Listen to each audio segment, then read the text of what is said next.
welcome to today's Pelago Bioscience webinar.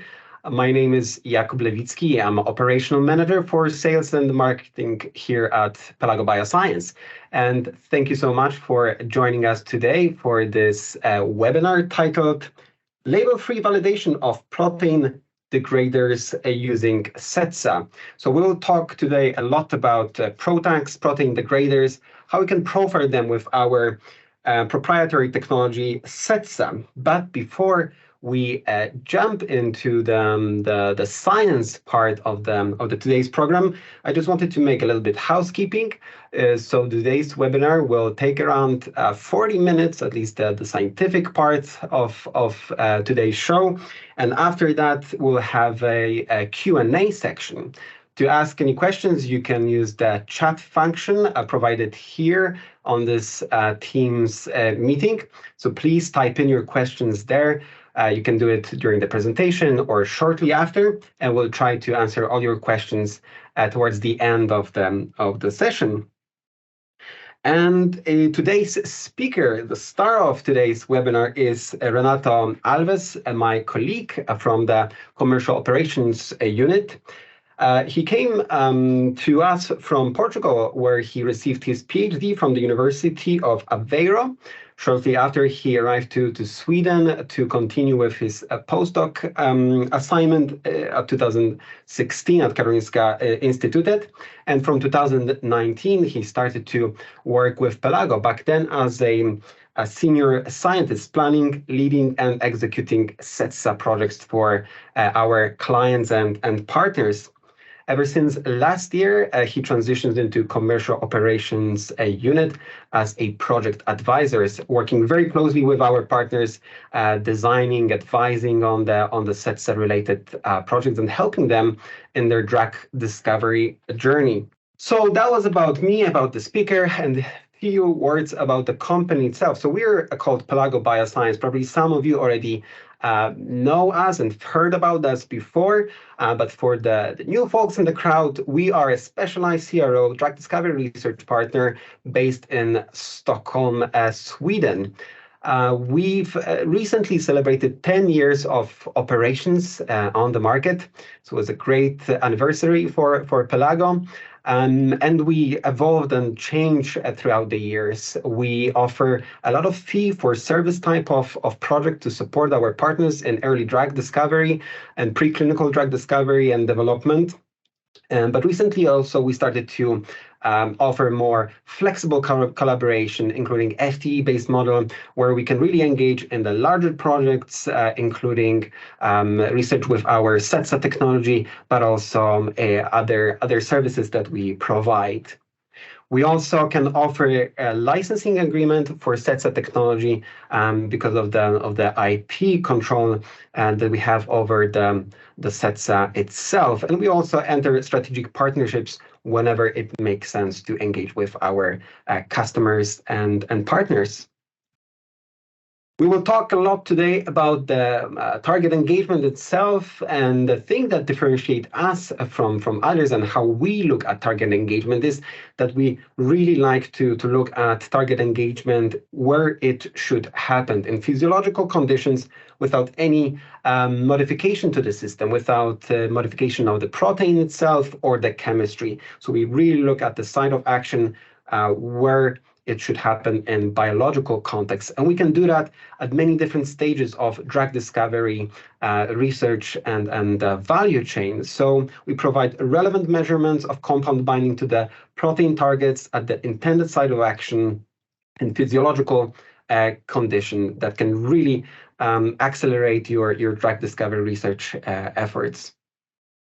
So we can help our partners and clients designing tailored activities, assays, and projects, really making them fit for purpose. And also with our expertise in drug discovery, we can further advise with our clients on the next steps in their projects and so on. Part of that is Renato's daily work that he will talk about more later today. So our services really center around SETSA technology. But not only that, we can also perform functional assays, and also we have very strong proteomics team. You will hear about proteome-based SETSA flavored formats today as well, but we also can provide more overall proteomics approaches like phosphoproteomics profiling, global proteomics, and so on. But without further ado, I'll leave the stage for our today's speaker, Renato, talking about label-free validation of protein degraders using SETSA technology. Renato, stage is yours. Thank you, Jakub, and thank you everyone that took some time to listen to what I have to say today. So starting with my presentation on label-free validation of protein degraders using SETSA, we know that drug discovery has been increasingly challenging. And why is that? Many reasons for that, but maybe because we are focusing more on challenging targets. Either they are non-functional proteins, novel targets with no tool compounds available, not known what the protein domain we should target, or, for example, we don't have recombinant proteins available, or even the biochemical, biophysical methods that exist are not applicable to this model. And in all of these cases, SETSA is actually a great technology that can help you address each and every one of these challenges in the best way. But more related to how SETSA can help you for targeted protein degraders, we can use SETSA for screening to identify binders to either the protein of interest or the E3 ligase. We can use SETSA to help finding new tools and evaluate the tools that are found, or even to do some hit confirmation studies, evaluate some lead series on a later stage, but also combine target engagement quantification with some degradation assessments. And I'm going to be talking a little bit more about that. Furthermore, we can also use SETSA for mode of action studies, selectivity assessments, translational studies, and even at a later stage for biomarker investigation. So we have talked a lot about SETSA, and it's always good to remember a little bit about the basic principle. So the principle of SETSA, as well as for other thermal shift assays, is that a protein will, when subject to a given temperature, will eventually start to melt. But if that protein is bound to any ligand, in this case a drug that we can see here, the melting temperature or the melting profile of that protein will change. And this can either be by the induction of stabilization that we can see here on the figure on the left, or a destabilization as we can see here on the right. So it's by measuring the difference between the melting temperature of the untreated versus the treated protein that we are then going to find a shift, and that is what gives the name to the thermal shift assay. SETSA, the protocol is relatively simple. We like to divide it into four simple steps. The first one will be to treat our samples. And here, when I talk about samples, it's a very flexible method when it comes to the biological matrix that can be used. So we can use either human or animal, bacterial or plant cells. We can use cell lines, primary cells, solid tissues, xenografts, and we can work either with intact cells, or we can also complement the intact cell experiments with lysates or homogenates. And so this, after the initial treatment with the drug of interest, we need to perform a transient heat shock. So this is just a very short heat shock, where what's going to happen is that the proteins will eventually start to melt. And if they have been stabilized or destabilized by the presence of the drug, then we will have a different profile that we will be able to measure. Of course, that after that, we need to be able to distinguish between what is the protein that has unfolded and precipitated from the protein that remains soluble. For this, there is a step for separation. And in the end, we need to detect our proteins. And here is where we like to divide our portfolio into two big families. We have, in one hand, the CETSA Navigate family. Here we have targeted SETSA. So we are focusing on just one target, and it can either be an antibody-based detection for CETSA Navigate and CETSA Navigate HT, or we have our more recent format that uses MS for detection of the proteins, and is called CETSA Navigate MS. But we also have an untargeted and completely unbiased proteome-wide analysis of of the cells, and this is what we call CETSA Explore, and it's a fully mass spectrometry-based detection. Of course, all of these can be complemented, like Jakub said, with other functional assays that we can bring in to further characterize and further profile your protein degraders. But focusing a little bit more, or to start with the targeted CETSA, the way that the protocol goes is that we can use it either to confirm target engagement, and for this we start by treating our matrix at a single concentration, and then we do the heat shock across multiple concentrations, allowing us to basically draw these melt and shift curves that we see here.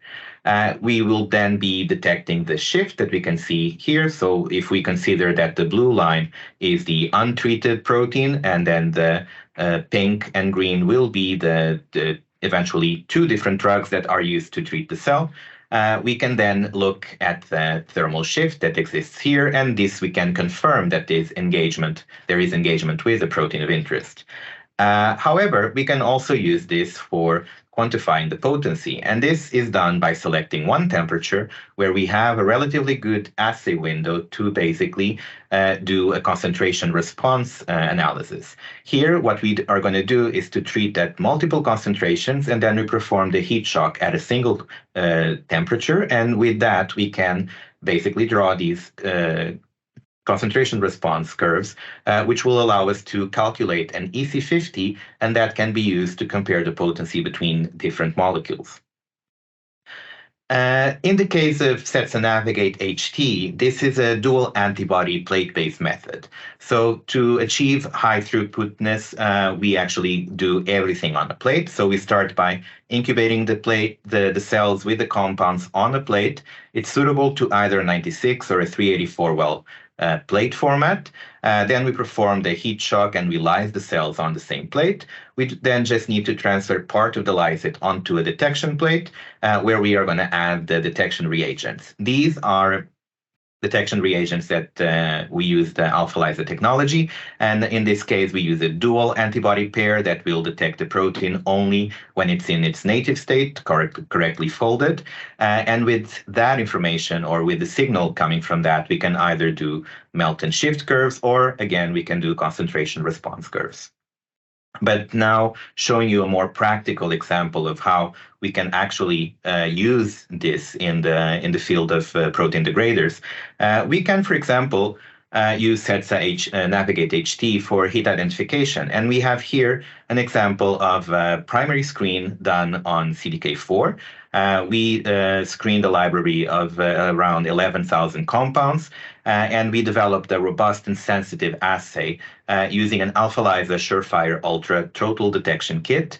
And then we use the hits from this screen to then further validate with either CETSA or complementary techniques.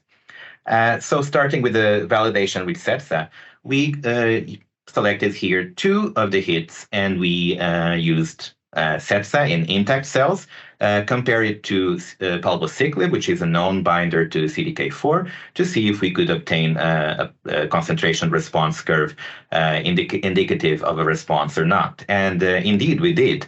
So we have both palbociclib here in the center, but also both the two hit compounds showing a concentration-dependent response to the to binding to the CDK4.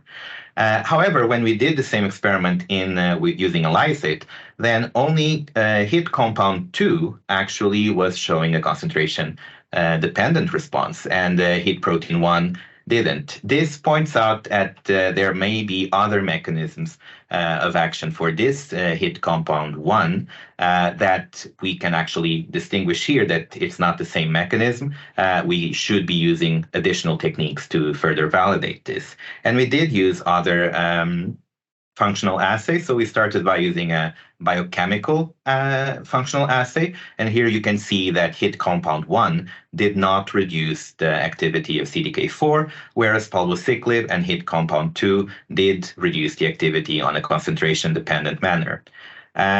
Moving forward into a more in vivo setting, we did a similar assay, or we used a similar assay to measure RB phosphorylation. So RB is a substrate of CDK4. and it's phosphorylated by this kinase. So what we see here is that for example, for hit compound 1, which didn't show on the biochemical assay, didn't show any inhibition activity on CDK4, it actually showed a reduction of the phosphorylation of RB1. So what we are seeing here is that multiple assays can actually help us complement and strengthen the hypothesis that they act through different mechanisms of action. And when we correlate the SETSA EC50s with phosphorylation assays, we can see that there's a relatively good correlation, but all of these need to be further validated.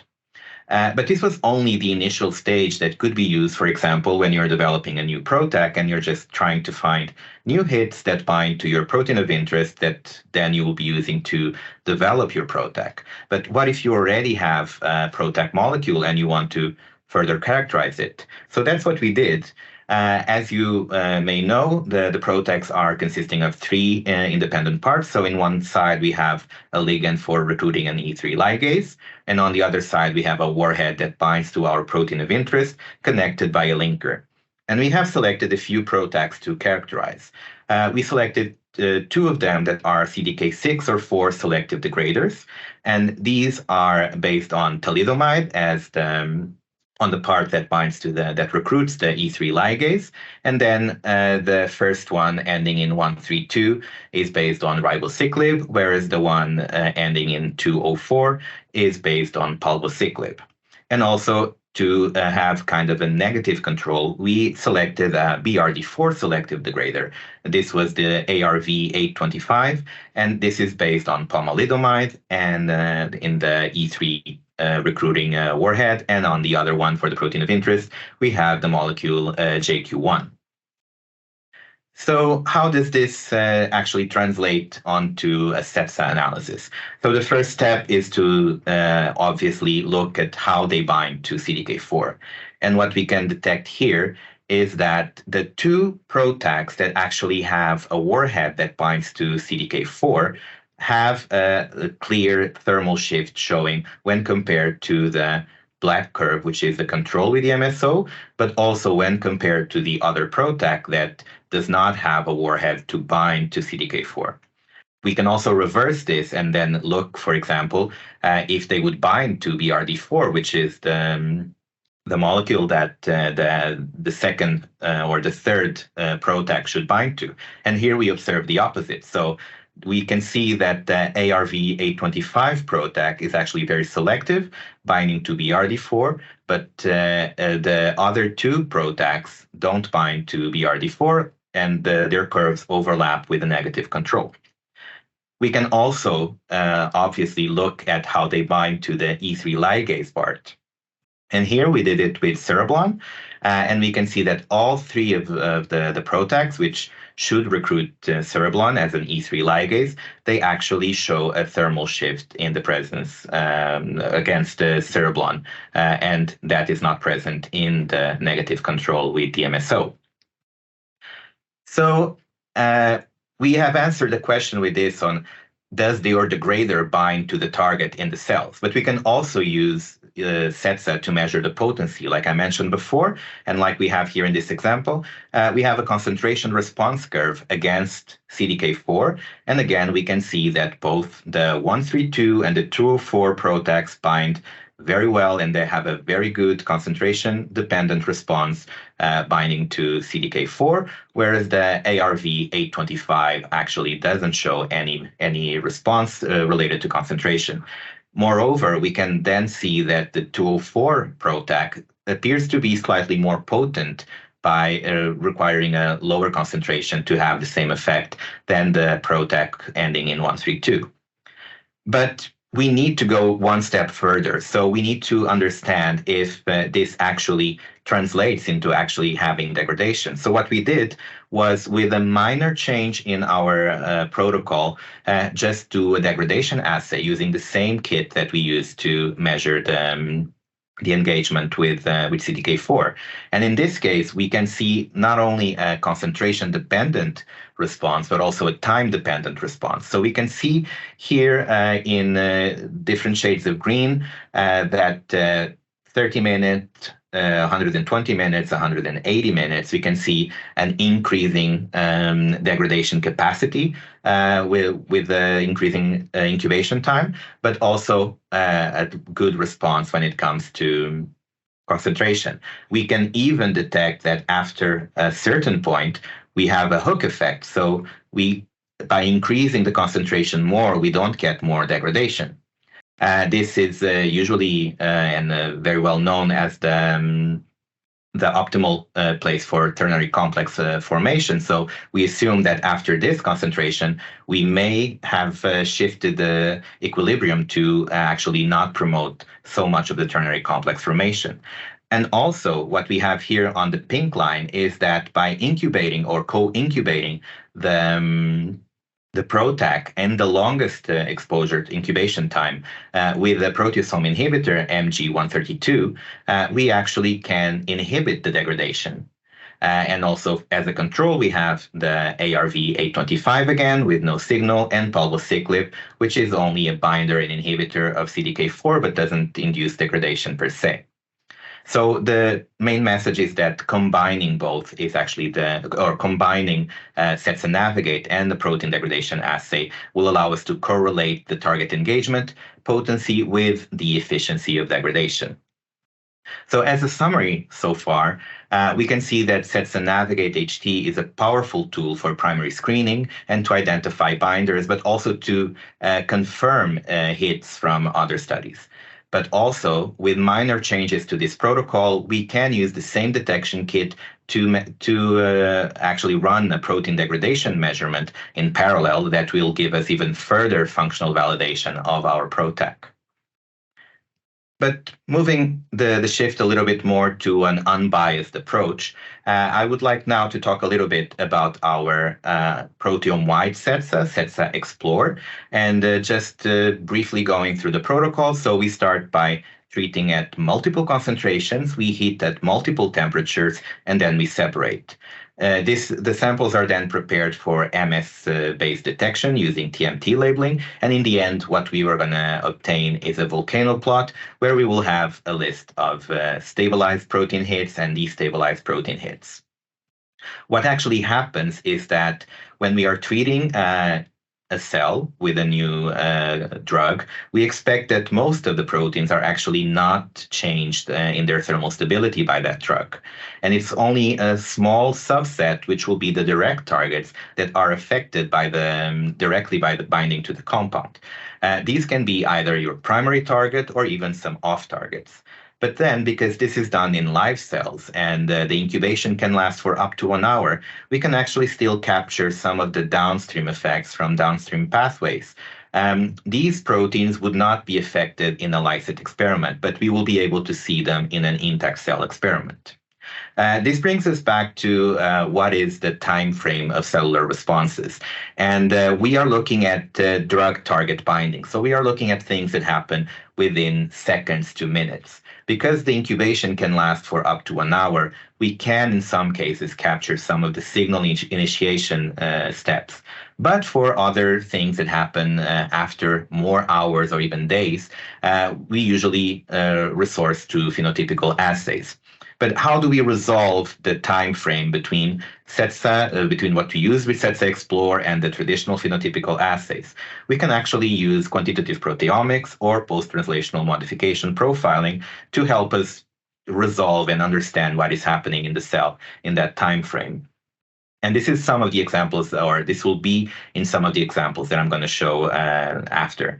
So let's start by how does the palbociclib, an inhibitor of CDK4 and CDK6, how does it behave in the CETSA Explore experiment? And we can see here, this was done on a lysate with a very short incubation at room temperature, and we can see that we detect both CDK6 and CDK4 as their main targets that are expected, but we also detect some off-target kinases, PLK1, PIP4K, among others that we can detect.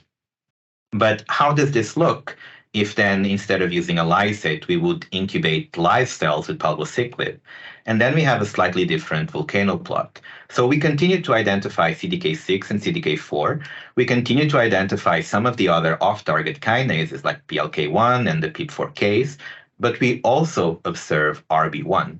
Like I mentioned before, RB1 is a direct substrate of CDK6 and CDK4, being directly phosphorylated by this. So by inhibiting the kinase, we will be reducing the phosphorylation levels. When we compare this to the control, it means that the protein will have a slightly reduced solubility, which will then appear here in the volcano plot as a potential destabilization. But we can see further ahead how we will be able to distinguish between if it's a real phosphorylation or if it's just a destabilization. But what we did then is to actually incubate the live cells with two different concentrations of palbociclib. And we do see that at a low concentration, we have CDK6 as the main target. We have CDK4 that barely matches the threshold that we use for selection. And then we have PLK1, an already known off-target kinase, and a slight destabilization on RB1. If we increase this concentration by tenfold from 2 micromolar to 20 micromolar, we then start to have a lot more effect. So we continue to detect CDK4, CDK6, RB1, the same off-target kinase PLK1, but we then have other effects that we have seen in the previous volcano plot. But now, how do we distinguish if this is a real phosphorylation? So we can just complement this assay by running phosphoproteomics. So in this case, this volcano plot will not show stabilizations or destabilizations, but will instead show in red the proteins that have reduced phosphorylation levels compared to the control, and in blue, increased phosphorylation levels compared to the control. And we see that at 2 micromolar, palbociclib is highly selective, and only RB1 and RBL2, which is a protein from the same family, actually have reduced phosphorylation. No other proteins are present here. Whereas if we do the experiment with a tenfold increase in the concentration of palbociclib, we start to see all other sorts of effects that come from some of the other proteins that it's binding to. But moving from an inhibitor into a degrader, let's look at a degrader based on palbociclib, in this case, the PROTAC BSJ 03204 that I've talked about before in the CETSA Navigate HT part. So this is a thalidomide-based degrader, which uses palbociclib as a warhead for the protein of interest, so it will be targeting CDK6 and CDK4. So this is how it looks like when we incubate a lysate with this PROTAC. It seems like it's this volcano plot, an addition of both palbociclib with thalidomide. And we do see the main target, CDK6, CDK4, and we also see cereblon here. But if we do it in intact cells, we actually detect cereblon, but we don't detect CDK6 and CDK4. Actually, if we were going to force the search for them, they would appear probably here in these gray dots that don't meet the statistical significance that we want to analyze this data. So why does this happen like that?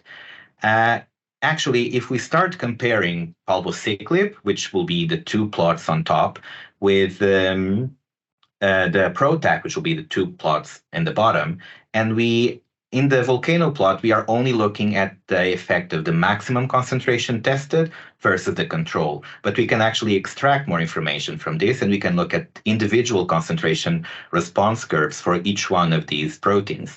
And when we look at it, we can see an explanation for why we did not detect CDK6 and CDK4 in the intact cell experiment with the PROTAC. What is happening is that it's the line in red, and what is happening is that we actually see a decrease starting, and only at the very high concentrations we see an increase. And this is, again, the hook effect that we have already detected in the CETSA Navigate HT. And this happens because CETSA Explore is a combination of changes in protein stability, but also in changes of protein abundance. And actually looking at this and comparing both the intact cells in red with the lysate incubated with the same PROTAC in light blue, we can see that in the lysate, we see a clear stabilization of CDK4 and CDK6 without any hook effect. Why? Because there's no degradation happening. We are talking about the cell lysate where all of the biological activity has been inhibited. Simultaneously, we can compare this with binder to CDK6 and CDK4 only experiments. And this will be the green and the dark blue curves where we tried palbociclib both in intact cells and in a lysate. And we can also see that they follow the same pattern as the lysate with the PROTAC. So there's a clear stabilization of these two main targets. We can also go even further and we can look at cereblon, for example. Here, what we see is that there's only a stabilization of cereblon in the presence of the PROTACs, because only the PROTACs have the warhead that binds to cereblon, whereas the palbociclib experiments in, again, green and dark blue have no effect on cereblon that we can detect. And even more, we can look at RB1 protein, the direct substrate of CDK4 and 6.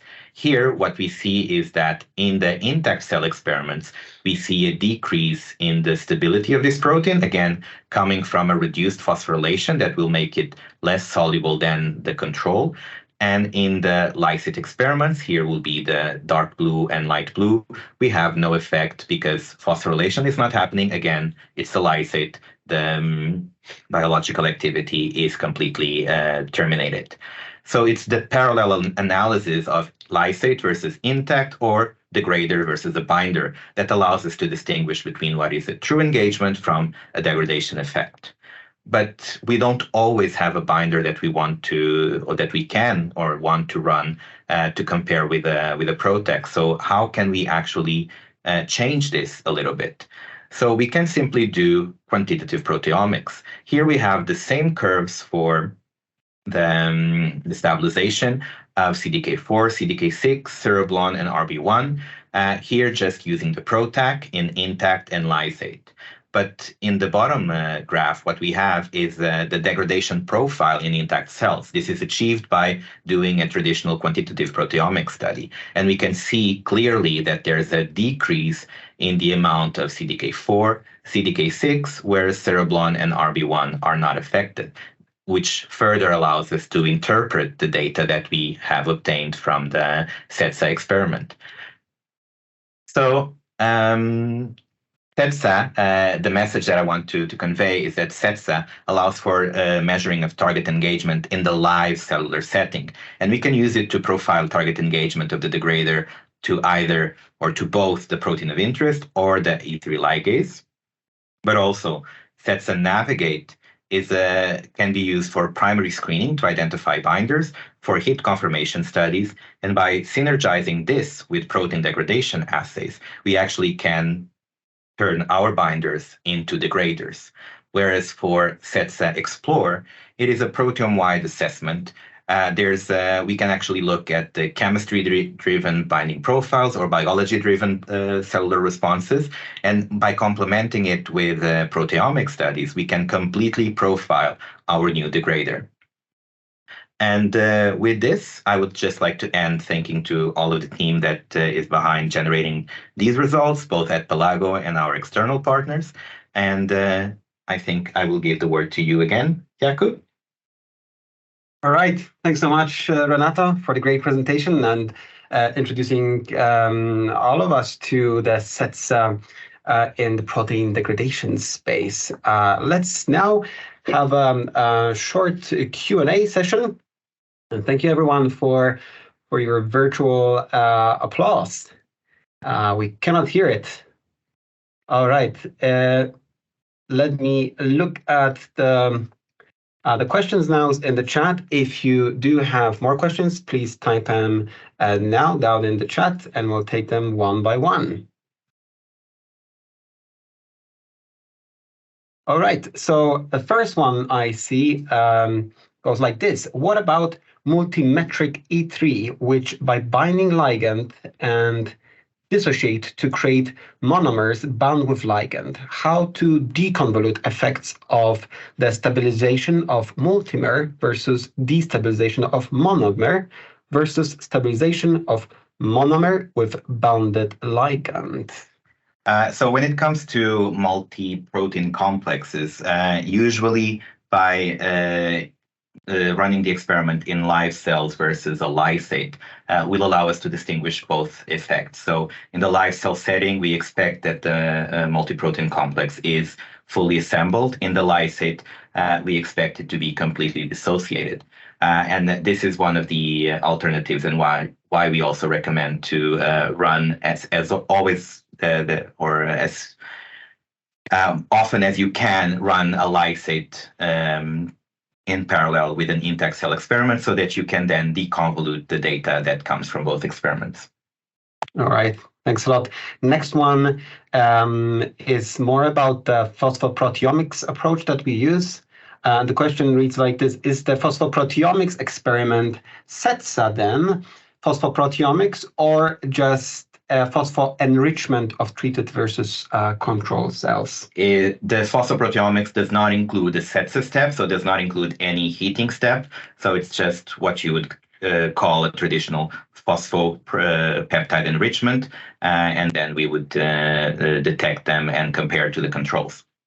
Yeah, all right. And one more detailed question about the phosphoproteomic. Is it DIA phospho-enrichment?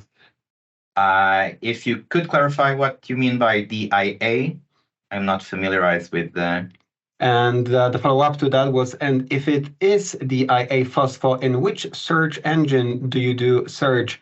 DINNN or Spectronaut? I think that's pretty detailed. Yeah, that is a very detailed question. I would invite you to book a meeting with us. You can either use our website to book a meeting directly with me or one of my colleagues, and then we can actually go through those very specific questions, because I will probably need to consult with my colleagues that work in our CETSA Explore unit, and they are the experts doing all of these experiments. Yes, I think that's a great suggestion. You can always book meeting with Renato himself or other project advisors by going to our website, pelagobio.com, where in Contact Us, you can directly look into our calendars and book a meeting to discuss your project in more detail.